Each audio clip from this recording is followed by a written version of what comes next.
Today, we will investigate another interesting case, the case of the driveway that was a highway, or to use its correct legal name, the case of British Columbia v. Querin. It is a case that revolves around a property dispute between two neighbors who disagreed over a stretch of road that both used to access their homes, with one arguing it was a private driveway and another arguing that it was a public road. The dispute escalated, with one neighbor blocking the other from being able to access their property, and ended up drawing in the provincial government.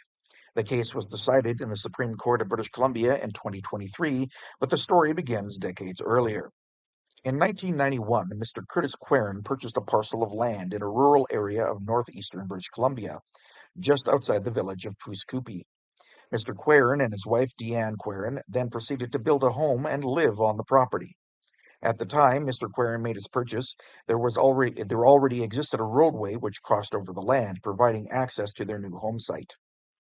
Other landowners in the area and some members of the public looking for places to ski or hunt would sometimes use the road as well. When the Querins took ownership of their land in 1991, the neighboring property to the north was owned by the Callahan family, although they did not live on the land. It was not until 1995, when Dale and Barbara Callahan took possession of the property to the north of the Querins, that a house began to be built on that land. Over the course of the next year, the Callahans constructed their home on the land, living in a motorhome in the meantime until it was ready. For 20 years, from 1995 to 2015, the Callahans accessed their land using the roadway which crossed over the Querin property. It was used daily by the Callahans to go to and from work, and by their family and friends who came to visit them. During this time, the Querins did not object to this use of the road, and the Callahans stated they were under the impression that the road was open to the public. Other persons in the area would also sometimes use the road too, though it was mostly the Querins and the Callahans. Problems began to arise in 2015 when the Querins became aware of plans by the Callahans to subdivide their property. The Callahans intended to divide their property up into smaller parcels, keeping the one piece of land their house was located on and selling the others. As they believed it to be a public road, the Callahans intended that the road crossing the Querin property would be used by people who purchased these new lots. The Querins were adamantly opposed to this plan to use the roadway to access these new lots, fearing the increase in traffic would negatively impact them. As far as they were concerned, the road that crossed over their land was their private driveway. They had been allowing the Callahans to use it, but they didn't want to see a multitude of new users. To express their displeasure with the Callahans' plans and reinforce their claim of ownership, the Querins posted signage reading "Keep Out" and "Private Drive" alongside the roadway.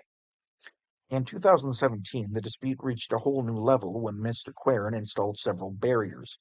A locking gate was constructed at the eastern end of the roadway, and a wall of concrete blocks was laid across the western end, blocking entry by vehicles to the Callahan property entirely, although still allowing access to the Querins. This was particularly concerning to the Callahans because Mrs. Callahan had a heart condition, and they were worried that this would result in emergency services being unable to reach them. In fact, on the day the concrete blocks were laid down, Mrs. Callahan missed a medical appointment she had scheduled because she was unable to exit from her property due to the barrier. The Callahans took their concerns to the Royal Canadian Mounted Police, the RCMP, and the Provincial Ministry of Transportation and Infrastructure, asserting that the road was public and asking for assistance in having the blockages removed. In response, the RCMP stated that the dispute between the two neighbors was a dispute over property rights and not a criminal offense, thus refusing to get involved. The ministry also was not willing to compel the Querins to remove their barriers, although they did help the Callahans build an alternate road to enter their property via a route that didn't cross the Querin property. However, the Callahans found this alternate road inadequate because it would turn to impassable mud in the spring, and it was also not in good enough condition to allow delivery trucks carrying water or propane to reach the Callahan property. In January 2018, the Querins decided to appeal to a higher authority and wrote a letter to the British Columbia Attorney General, again arguing the roadway across the Querin property was public and asking for help. After this, the Ministry of Transportation and Infrastructure acted, having employees and contractors attend and remove the concrete blocks and gate that obstructed access. That same year, the provincial government also began a court action in the Supreme Court of British Columbia, seeking a declaration that the road was a public road and not a private driveway, as the Querins claimed. Additionally, the provincial government sought and received a temporary injunction from the court prohibiting the Querins from blocking the road again until the court case regarding ownership was settled. The case then began winding its way through the legal system, slowly, as cases often do. While it was navigating its way through the court, the dispute between the two neighboring families continued to simmer away, and it flared up again in the summer of 2022. In July 2022, Mr. Querin installed two posts on either side of the disputed road, approximately 10 to 11 feet apart from one another. Mr. Querin stated the reason for this was because Mr. Callahan had been driving his loader and tractor onto the Querin's property to turn it around, and he wanted to stop this practice. And he argued there should be no problem with this because the law stated vehicles wider than that weren't supposed to be on public roads anyways. Unfortunately, these poles had the effect of making the roadway too narrow for the Callahans to drive their motorhome through, something they found out to their dismay when they returned from vacation in the summer of 2022. Eventually, in the fall of 2023, the case went before Justice F. Matthew Kirchner of the Supreme Court of British Columbia for a decision on whether the road in question was public, or a highway to use the legal terminology in BC, or a private driveway. If it was a highway, then the Callahans could continue using it to access their property. Indeed, anyone could use it. If it were a private driveway on private land, as the Querins insisted, then the Callahans would be out of luck. The provincial government of British Columbia's legal team took the position at trial that the road was indeed a highway under British Columbia law, and they based this argument on Section 42 of the Transportation Act. It was a clause of provincial legislation which had been in existence for many decades, albeit in slightly different forms. It declared that if the provincial government spent money on a road located on private land, and that road was traveled by the public, then the road automatically became publicly owned. Arguments and submissions were made about whether enough public funds had been spent on the road and whether enough members of the public had traveled on the road to trigger Section 42 and thereby make it a highway. The Querins argued that any work done by the province on the road was minor, and in fact it was Mr. Querin who had done the bulk of the work to maintain the road. However, the province was able to produce records showing various government employees and contractors had done work to build and or maintain the road for decades. And despite some irregularities with these records, the judge was satisfied they proved that significant government funds had been expended on the road. With regards to whether enough members of the public had traveled the road to make it public, the case was a little less clear.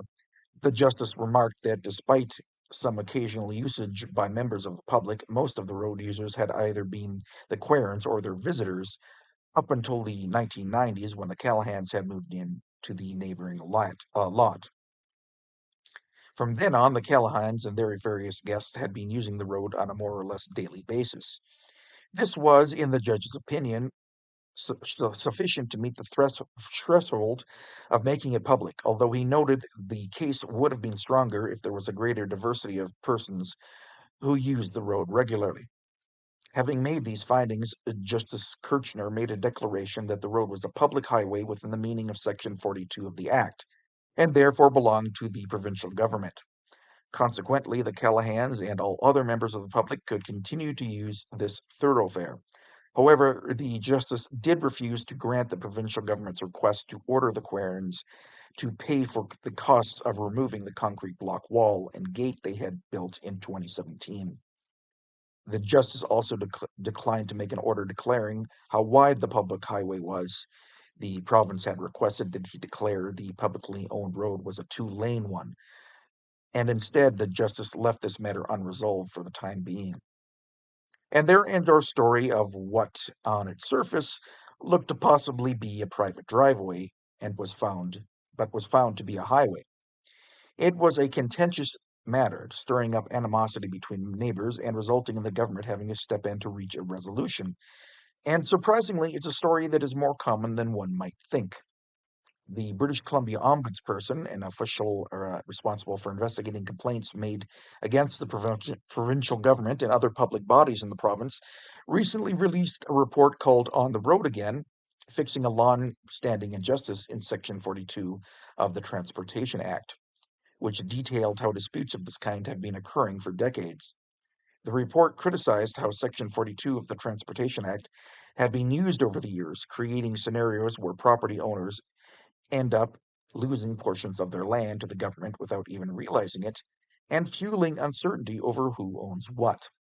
Amongst other recommendations, the ombudsperson has called on the government to take action to resolve this uncertainty over which roads actually are public by creating a public registry of roads that they believe have become public due to Section 42, and also by registering this information against the land titles of the properties in question. The government has accepted 5 of the 7 recommendations made by the ombudsperson, but the final 2 regarding the public registry and the registry against land title may or may not be implemented.